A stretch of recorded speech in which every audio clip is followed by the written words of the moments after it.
The Galactic Union was falling apart out in the outer region of the galaxy. A powerful enemy called the Varnak had taken 10 systems in 1 month. Planets burned. Colonies vanished. No one could stop them. They were fast, ruthless, and full of rage. The Union sent its best armies, but even their elite were crushed in hours. In desperation, the Union sent out one final message, a universal distress signal to every known world. The signal was simple. We need help. Heroes, warriors, anyone. Please respond. No reply came for 2 days. Then, Earth answered. Not with words, not with questions. Just one message. We are coming. A week later, the alien General Vaylor stood on the high tower of Rither 9, watching the stars. He had heard the stories of Earth. A death world, they said. A place where everything tried to kill you: storms, beasts, even the plants. He never believed the rumors. But now, Earth was sending help. He felt uneasy. General, a voice said behind him. He turned to see his second-in-command. The young officer was pale, eyes wide. The human ship just exited warp. It's heading to the surface. Vaylor frowned. Just one ship? Yes, sir. And the size? It's small. A dropship class. Vaylor blinked. They sent a dropship to fight the Varnak? The officer nodded, clearly nervous. They said, that's all they need. The ship landed without sound. No fanfare. No banners. 6 humans stepped out.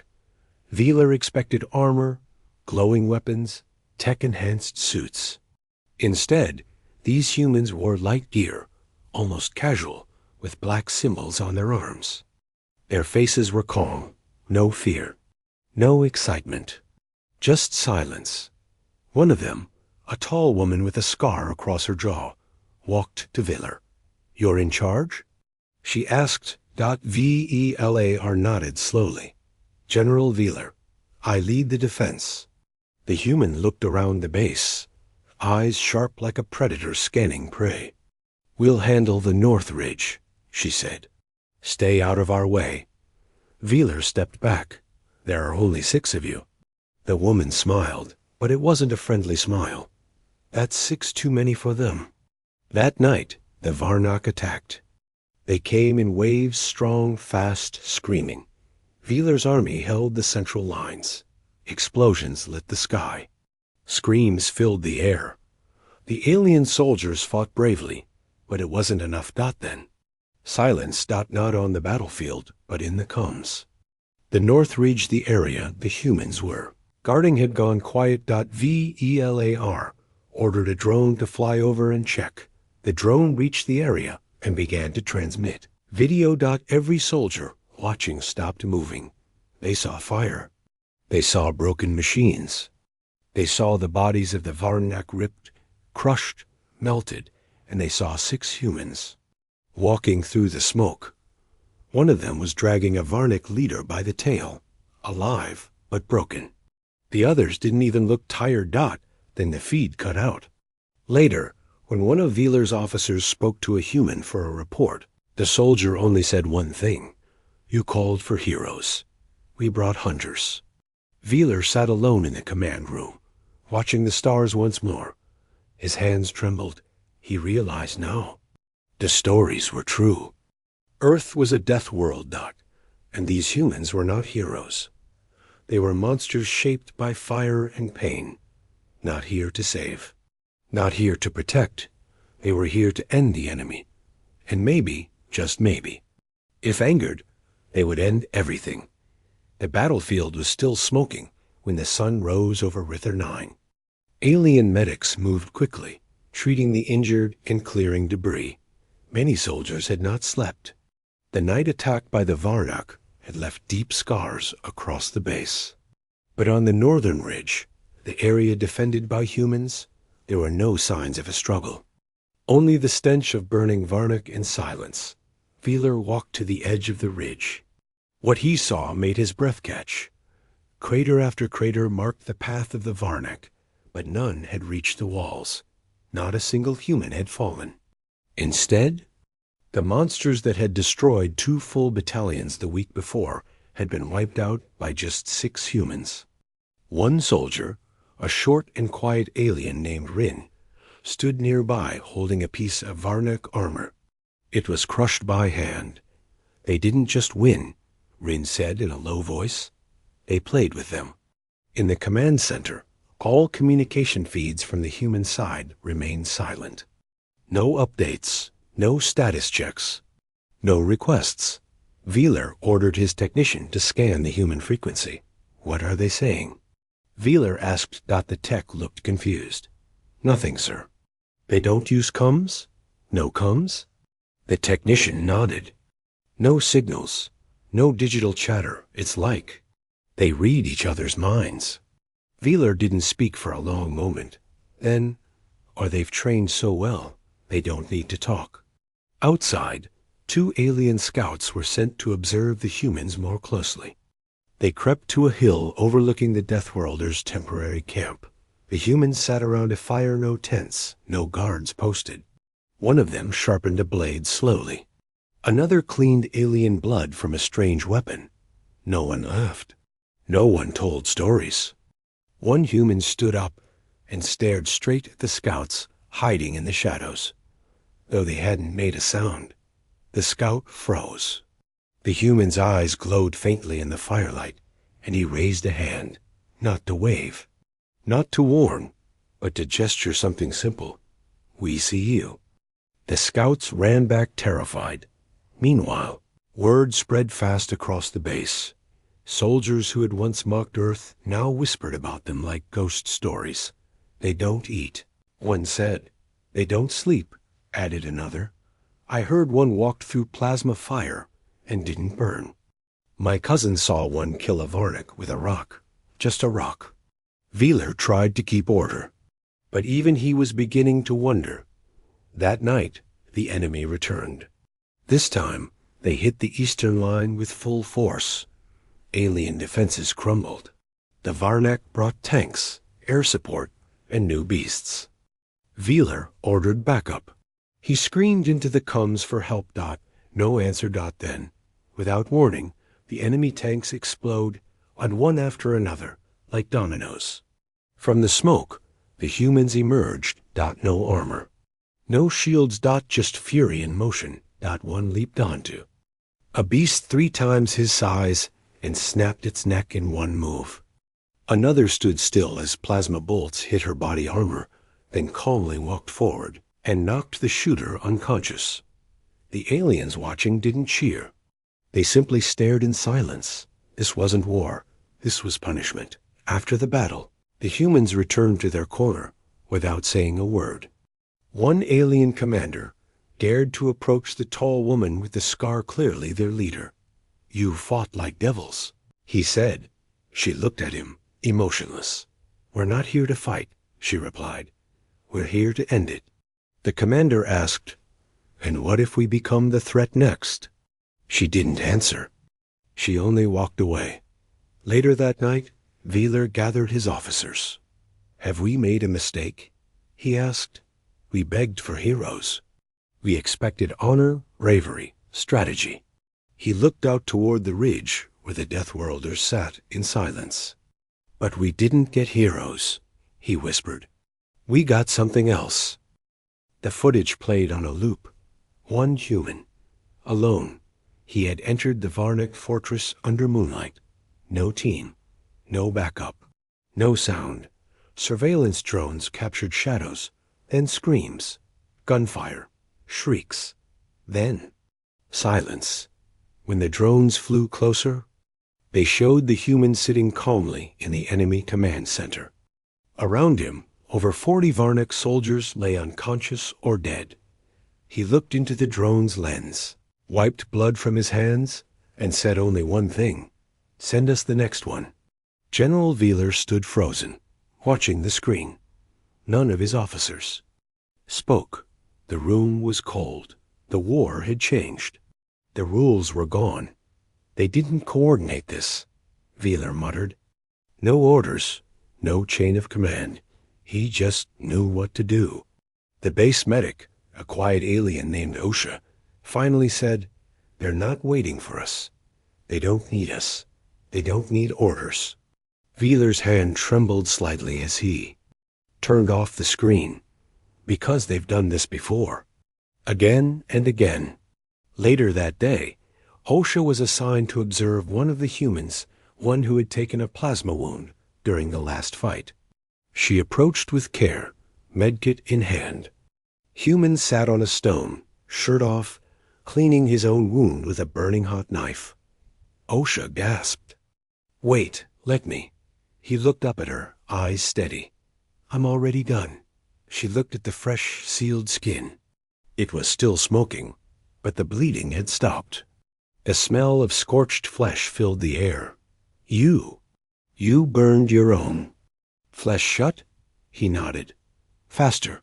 Cleaner." Osha stepped back. "Why? Why not wait for help?" The human shrugged. "We don't wait." That night, the humans moved again without orders, without warning. The Deathworlders slipped into the trees like shadows. No one saw them go. No one heard footsteps. By morning, an entire enemy outpost was gone. No survivors. No weapons. Just ash and symbols scratched into the dirt. We were here. Wheeler met with the Galactic Union's High Command via secure link. He showed them the footage, the fortress attack, the wound treatment, the complete silence in human communications. 1. Council Elder asked, "Can you control them?" Wheeler hesitated. "No, and I don't think Earth ever meant for us to." Another Elder said, "Then are they even on our side?" Wheeler replied, "They are, but not because they like us. They hate the enemy more." In the medical ward, Osha wrote notes into her datapad. These humans operate by instinct. They move like a pack. Their eyes are always scanning walls, roofs, the ground, even the wind. One of them spotted me behind a steel wall without ever turning his head. It's like they feel war in their blood. She looked across the room where one human was meditating with eyes closed. His fingers twitched slightly, as if remembering a weapon. A strike, a kill. They don't rest, she added. They reload. Rumors spread, not just in Wheeler's base, but across the Union. Tales of 6 humans who moved without orders, struck without warning, and returned without explanation. Alien troops began carving symbols into their armor, copies of the ones the humans left behind. Not out of mockery, out of fear, because these weren't warriors. These were predators in the shape of men. That evening, the enemy launched a full-scale assault on the southern line. Thousands of Varnak troops, battle beasts, and gunships. A force too large for any regular army to face. The alien soldiers began to panic. Then the humans arrived. No dropships. No air support. Just 6 black figures running through the smoke. One leapt onto the back of a gunship and drove a blade. Into its core. Another fired a strange weapon that split the ground like lightning. Within minutes, the front line was silent again. Wheeler stood near the edge of the battlefield, watching. His eyes were wide, his voice quiet. "We didn't give them orders," he whispered. Osha, standing beside him, replied, "They don't need them." The sky was blood red the next morning. Ash floated across the war-torn base like snow. Silence had taken over the usual buzz of communication. There were no new orders, no troop movements, just fear. Not of the Varnak, but of the humans. And then the message came in. One human had gone alone into the heart of the enemy territory. No request. No warning. Just a tracking beacon left behind, blinking slowly on the base console. General Wheeler stared at it. He went into the enemy capital by himself. "Yes, sir," said the Kunz officer. "He left at night. No one saw him go." Wheeler's jaw tightened. "Which one?" The officer swallowed hard. "The quiet one. The one with the marks on his face." The room fell silent. His name was never shared with the alien soldiers. They called him the Ghost. He never spoke, never smiled, never questioned orders because he never asked for them. Now he was gone, moving through Varnic's strongholds like a shadow, with only a blade and a stolen cloak from the last enemy captain he killed. Osha, watching his tracker from the medical wing, whispered softly, "He's not fighting their war. He's finishing something older." Inside the Varnak city of Ural Ka, alarms rang through the towers. A massacre was unfolding. One by one, power grids failed. Guards vanished. Commanders were found in locked rooms dead, but with no wounds. No ships entered. No bombs dropped. Just death. Security feeds across the city flickered to static. Before each cut out, the same image appeared: a lone human standing in front of a burning wall, walking forward without fear. He was not running. He was not hiding. He was choosing. The Varnak War Council met in panic. "This is no soldier," one screamed. "He's not part of their army. He's something else." "He's hunting us," another said. "Not for orders, not for strategy, for silence." And then the lights went out. All across the city. Back at Veeler's base, more strange transmissions arrived. Radio signals from Varnak Communications, panicked and broken. Then, finally static. Cleared. One Varnak officer appeared on screen, covered in blood and shaking. "He is here, the human. He doesn't speak. He doesn't sleep. We shot him. He stood back up." The officer cried out, "He's smiling." Then the feed ended. The command room went dead silent. Veeler leaned back in his chair. He went alone. And they're the ones screaming. Osha whispered, "We called for heroes, but heroes die. Monsters don't." Hours later, the ghost returned. He walked back through the base gates, clothes scorched, body covered in ash and blood. In his hand, he carried a helmet, black and twisted. Varnak Commander class. He dropped it at Veeler's feet and walked past without a word. Veeler bent to look at the helmet. Inside it was a message, burned into the metal by blade. "Next time, don't wait for orders." In the mess hall that evening, alien soldiers sat in silence as the Deathworlders ate. No celebration, no cheering, just stillness. One soldier finally asked the tall, scarred woman, "Why did he go alone?" She looked at him and replied quietly, "Because some ghosts don't need backup. They bring their own war." The story of the ghost spread across the Union like wildfire. He had broken a Varnak stronghold alone. No survivors. The enemy began abandoning posts when they heard Earth's forces were near. Children in refugee zones whispered stories of the human shadow that walked through fire and didn't stop. The galaxy had never seen a hero like him, because he wasn't one. He was something older, something worse. Asterisk, he looked at her. They already knew the mission. She nodded. And the ending? The Varnak fleets began pulling back, not because of tactical losses, not because of diplomacy, but because of fear. Word had spread across their war. Channel's Earth had entered the field. And not with armies, but with something far worse. 6 Deathworlders, who moved like shadows and struck like storms. Entire battalions were now refusing to engage any battlefield marked with Earth's signal beacon. Some even destroyed their own ships. Rather than face the humans again, it wasn't war anymore. It was survival.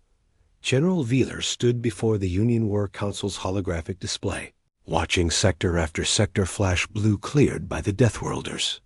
Thin counselor with gray skin spoke first. "We asked Earth to send aid."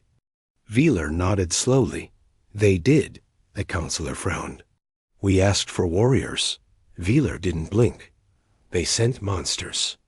Another counselor leaned forward. "Can you stop them?"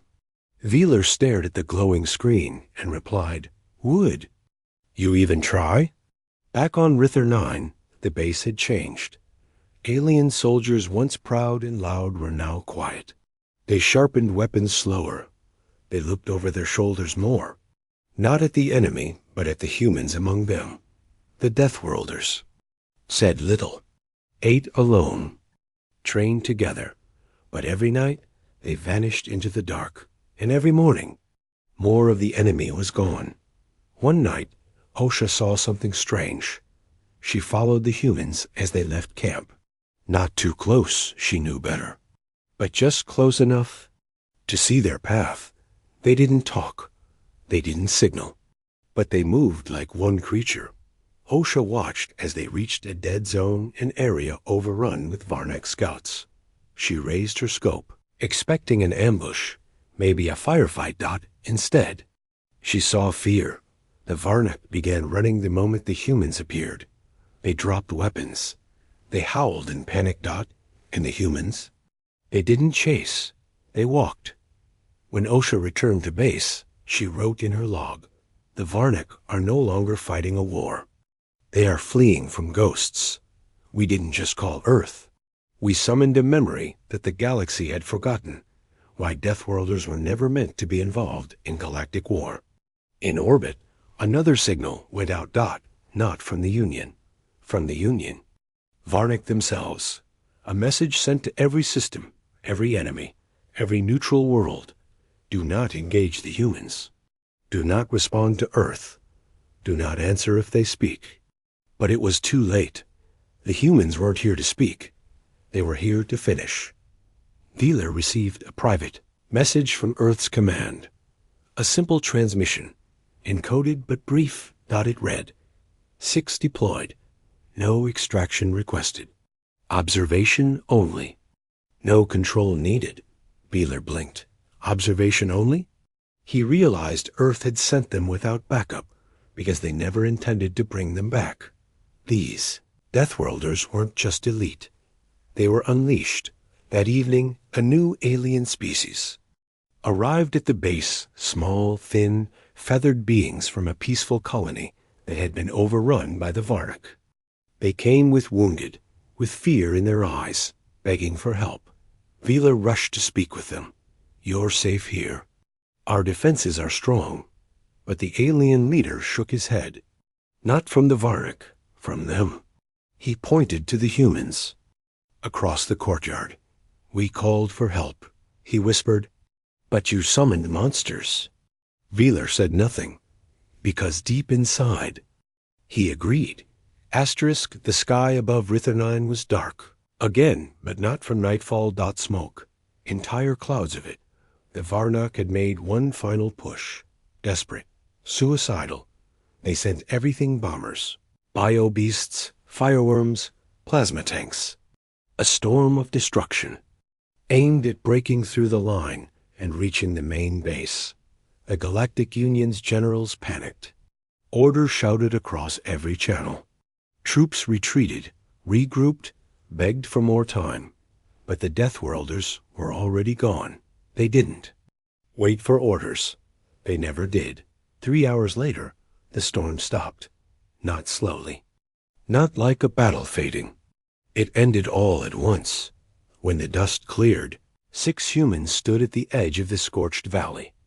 Their armor cracked, their eyes empty, their hands dripping with black Varnak blood. Behind them, the wreckage of over 7,000. Enemy troops lay in ruin, vehicles melted, bio-beasts crushed. Not a single enemy moved, and not a single human had died. Inside the command center, no one spoke. Wheeler stared at the feed. His throat was dry. He tried to speak, but no words came. Osha stood beside him, clutching her datapad so tightly it cracked. Her voice barely a whisper. They didn't fight a war. They delivered a sentence. That evening, Wheeler received a private message from one of the Union's high leaders. Congratulations on the victory. But it didn't feel like victory. It felt like something had been released. Back at camp, the Deathworlders were quiet. They sat on crates, polishing weapons, eating dry rations in silence. One alien soldier, still shaking, walked up to them. He looked at the humans, swallowed hard, and asked, "Why don't you ever speak during battle?" The smallest human looked up with tired eyes. Because war, he said, should never feel like conversation. Then he went back to cleaning his blade. Rumors now spread beyond the Union. Other species, some neutral, some enemies, began sending coded messages to Earth, not to thank them, not to praise them, not to beg them not to come. The fear was spreading faster than the fire. One counselor put it plainly: we didn't just call for help. We gave Deathworlders a reason to roam again. Later that night, Wheeler sat alone. A report rested in front of him. The words burned into his mind. Varnic command destroyed. Enemy leadership executed. Entire species surrendering without resistance. He should have felt proud, relieved. Instead, he felt cold. And heavy. Like he had pulled a lever that should never have been touched. Outside, one of the humans stood looking at the stars. OSHA approached slowly. It's over. You won. He didn't smile. Winning wasn't the point, he said. Ending it was. She hesitated. And what will you do now? He looked at her, and for the first time, his eyes were soft, almost human. We wait. For what? She asked. His answer was quiet, distant. For the next mistake? Elsewhere in the galaxy, in rooms far away from the battlefield, leaders argued behind closed doors. One alien admiral slammed his fist on the table. We cannot use Earth again. Another responded. We already did. Now they're awake. Aye. Third whispered. And the cost of waking them is that they'll never sleep again. Years passed. The war was over. The Varnic Empire collapsed within weeks after the fall of their command. Their species surrendered across 5 sectors. Asking only for mercy. Earth didn't respond, because Earth didn't negotiate. Not after what had happened. The Union rebuilt slowly. Peace treaties were signed. New colonies began to grow. But the shadow of what had been unleashed never faded. Across the stars, stories whispered in every language. On every planet. Not about the Varnak. But about the 6. They were called different names now. The Quiet Flame, the Ghost of Irelko, the One Who Walks Through Fire, the Ash-Faced Woman, the Storm Without Sound, the Endbringer. Some believed they were myths, beasts born of war. Not real. Until someone played the footage. Grainy video recovered from the Varnak war logs. It showed one Deathworlder lifting a tank alone. Another walking through a minefield barefoot, unharmed. Another smiling as a beast 3 times his size charged and then fell in one strike. There were no tricks, no special effects. Just death. Just humans. At a university far from the war zone, a young alien student raised her hand. Professor, she asked, are the Deathworlders real? The old teacher looked out the window before answering. I once saw one walk into a Varnak city and come out alone. The buildings were still on fire. His eyes. They weren't angry. They were empty. He paused. Legends are stories told by frightened people. What I saw was truth. Back on Rither 9, now peaceful, General Veller walked the rebuilt base. Children played where bunkers once stood. The sky was blue again, but his mind remained in the ash. He still remembered the message Earth had sent after the war. Do not thank us. Do not call us again. You do not understand what you woke. He believed them. And yet, in his heart, he feared worse. One day, someone will call them again. OSHA became a writer. Her journal Deathworlders. The cost of victory became required. Reading across the Union. In her final chapter, she wrote, we asked for heroes. We received judgment. They were not made to protect us. They were made to survive where nothing else could. The price of calling Earth was not counted in bodies. It was counted in what we lost the illusion of safety. On a cold moon near the edge of known space, an old Varnak prisoner sat inside a war tribunal cell. When asked why his empire lost, he gave no answer until the guard was halfway down the hall. The prisoner whispered, "Because we didn't fear them." Not until it was too late. Far from politics, far from planets, far from peace. A single black ship drifted quietly in deep space. No signals. No flags, just a name carved in its hull. The Pact Breaker. Inside, 6 chairs. Only one was occupied. A woman with a scar across her jaw sat still, sharpening a blade. A soft beep lit. Up on the console, a new signal dot another distress call. She stood slowly, walked over, and read the location. Then she smiled, not in joy, not in pride, but in recognition. It had begun again. Asterisk.